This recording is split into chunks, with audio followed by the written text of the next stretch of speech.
always say that music is the fourth dimension. It is the emotional dimension. And so in order to create this, you have to ask these questions. Where are you going? You know, what's your motivation? What is your story? What is really pushing us? This is what really drove me more than anything else. These huge questions, they're as big as space.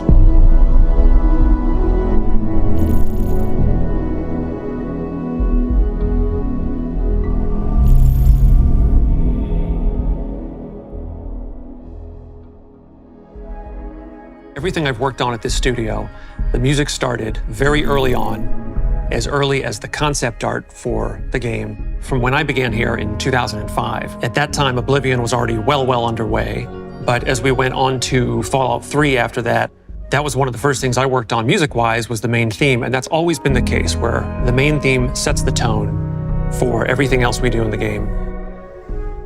And there's time throughout the entire project for that to evolve.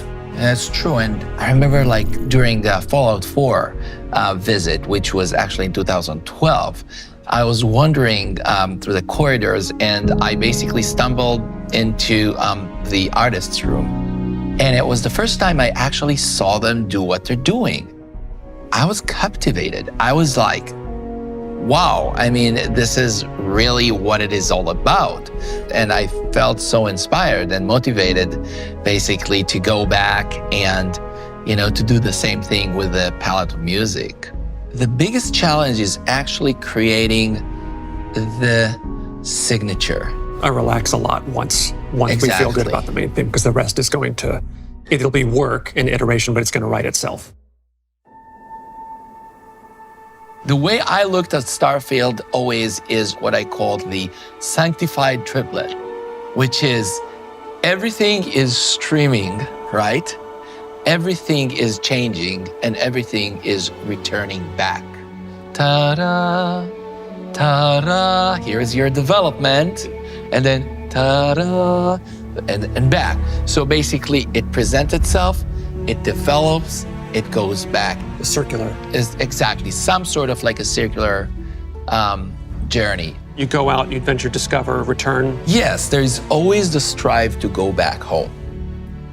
And that's, I mean, I guess that's what feels so complete for us, right? We want to complete the mission. We want to complete our journey.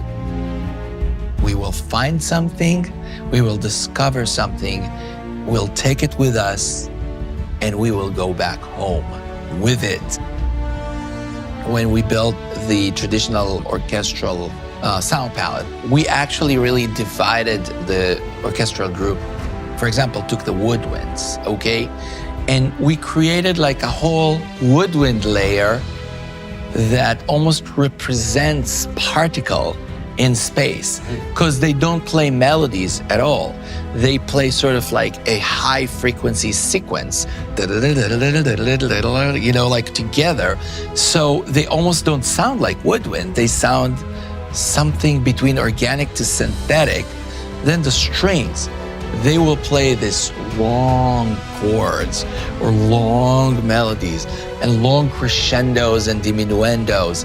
And these kind of things along the line with the fast-moving woodwinds will create a nice blanket around these waves, okay? And then comes the brass. And the brass, especially the French horns, playing sort of like the beacon, you know, the call of the brass.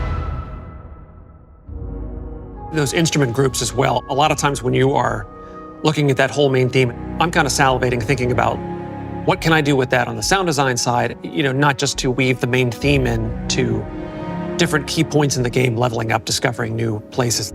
Could we use that as straight up sound design to take those woodwind tremolos and just let's slow them way down, let's reverse them. I'll take any of that music and turn it into ambience somewhere. The music is like the companion. It's the companion to the player in the single-player game. We don't have control over how the player chooses to experience the game. Our sense of scale had to be totally readjusted in making a game on a planetary surface as we've always done before, and now where you have these very vast distances against this black, starry background. It is a blank canvas in a massive playground, and all the pieces are there for you to write your own story. Whether you jump right in and you wish to follow the main quest, the main story, and go to the obvious, one point leads to another, leads to another. The music has a funny way of playing the right chord change at the right time, and a lot of that just happens at random. You look over the valley at just the right moment, and that just happens to be when this one chord change happens, and there are times like that that feel scripted, and they're not.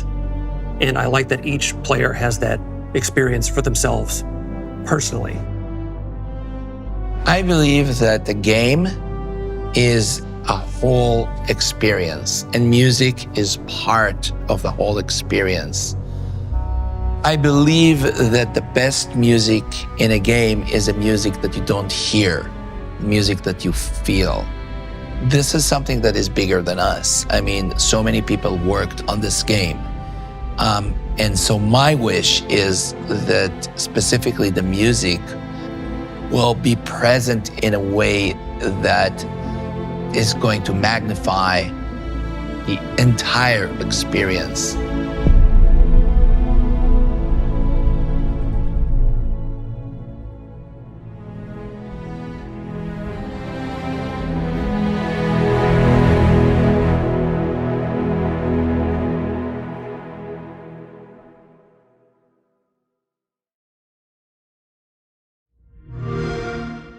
Play it day one with Xbox Game Pass.